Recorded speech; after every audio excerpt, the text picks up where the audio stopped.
Now here, of course, is a fragrance that I owned for many years.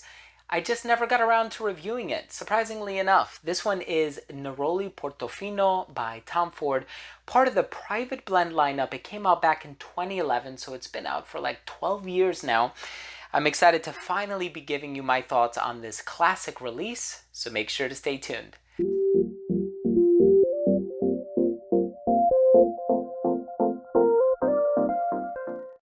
Before I begin today's episode and I give you my thoughts on this long overdue review, this is Neroli Portofino by Tom Ford. I do want to start the video off first by saying that if you're a fan of fragrance related content, please do consider supporting the channel by subscribing to it. Hit the bell icon so you could be notified whenever I do upload these daily videos to YouTube. And of course, give this video a thumbs up if you enjoyed it, or if you took something of value from today's episode. It would really mean a lot to me. So, this fragrance is composed by Rodrigo Flores Ruch. He's an amazing perfumer. I've had the opportunity to meet him in person on a number of occasions, and he's done fragrances for Tom Ford, John Barbados, the list goes on and on. He is super popular, super talented. I love the guy to death. Here, we have a Neroli based offering. There's no petitgrain, and petitgrain is often known as the poor man's Neroli. Sometimes it has some woodsy facets to it as well, but there's a lot of citrus in here. There's bergamot, there's neroli, there is African orange flower, there's orange blossom as well, if I'm remembering correctly. So lemon, there's a lot of different stuff happening. There's ambrette and angelica in the dry down alongside an amber accord. So that's going to generate a little bit of that long-lasting quality and those attributes to it. And surprisingly enough, I have reviewed Neroli Portofino Forte with my late friend Carlos, God rest his soul, and I really enjoyed that one. And I remember that one being a bit of a stronger, more concentrated version of the original. But in any case, today we're taking a look at the classic. Of course, this gets compared to 4711 by Maurer and Wirtz. It gets compared to any number of fragrances, but I'm going to be giving you my thoughts on the smell in just a little bit. Let's start things off with a quick look at the presentation.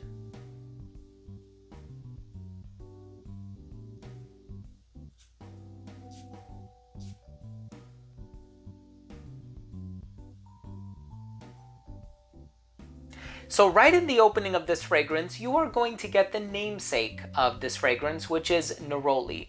It's so bright, it's so zesty, it's so citrusy, and you have to be a fan of Neroli in order to fully appreciate and love this fragrance. I kind of feel like if you don't like Neroli as a note, it is highly likely that you're not going to like this type of a citrus direction. I know a lot of people, they prefer bergamot. Some people prefer grapefruit, especially with Bulgari Tiger being so popular as of late.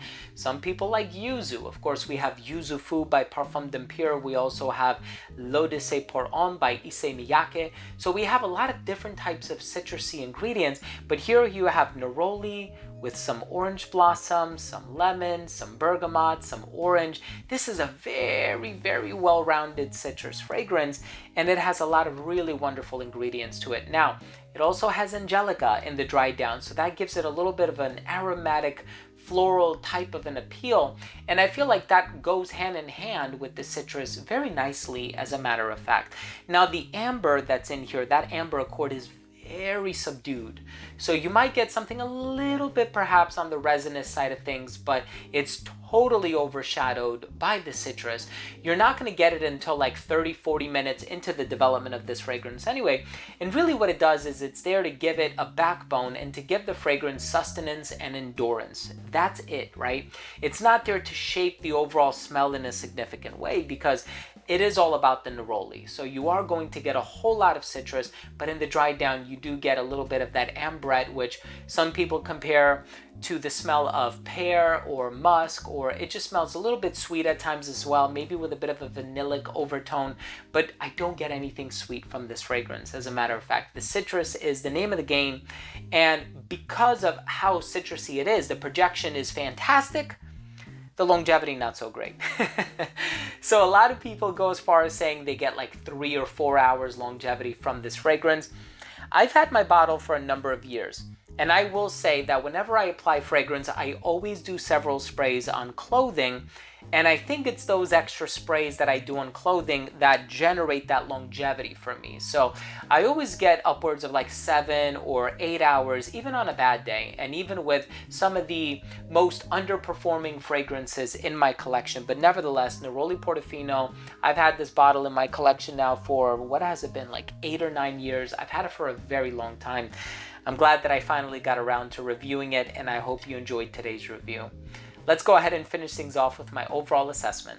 So first up, in terms of the uniqueness and the overall smell, in my opinion, this is not the most unique fragrance because it does smell like 4711, which was the very first eau de cologne ever coming from Cologne, Germany, which is where it gets its name. But here you have kind of a modern version of it with better longevity. So that brings us to the next category, longevity.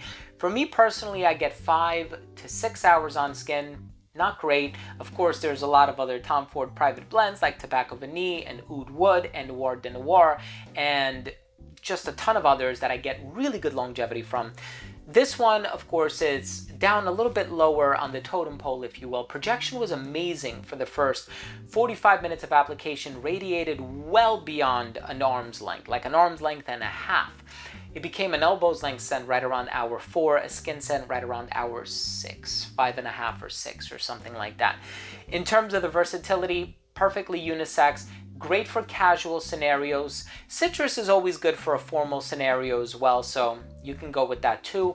Great for the hotter weather. I wouldn't wear this one in the autumn or the winter time. Summer is really the season in which this one is going to shine the most, and I think this one will appeal to anybody of any age. In terms of the presentation, the name, the iconic color of the bottle, just everything about it looks so nice. My final verdict on this fragrance is it is the quintessential Neroli fragrance. Perfect for the summertime. If you're a fan of Neroli, if you're a fan of that citrus type of a smell, this one for a lot of people is going to be the holy grail. And of course, I've owned a bottle for so many years now, and I love having a bottle in my collection, and I will admit that this one is a fantastic fragrance. But hey, thank you so much for watching. Do you like Neroli Portofino? Drop your comments down below. Do you have a favorite Tom Ford private blend? Is it this one? Do you prefer another Tom Ford? Do you like some of the heavier offerings like a Bon Fume or Tobacco Vanille, or just some of the Vert D'Essence, which is now discontinued unfortunately, but one of my favorites. So what is your favorite Tom Ford fragrance? Maybe it isn't a private blend. Leave your comments down below. And if you enjoyed today's episode, please do consider supporting the channel by subscribing to it, hit the bell, and give this video a thumbs up. It's absolutely free, and it would greatly assist with the YouTube algorithm. Thank you for watching. I love you guys. See you tomorrow. Bye.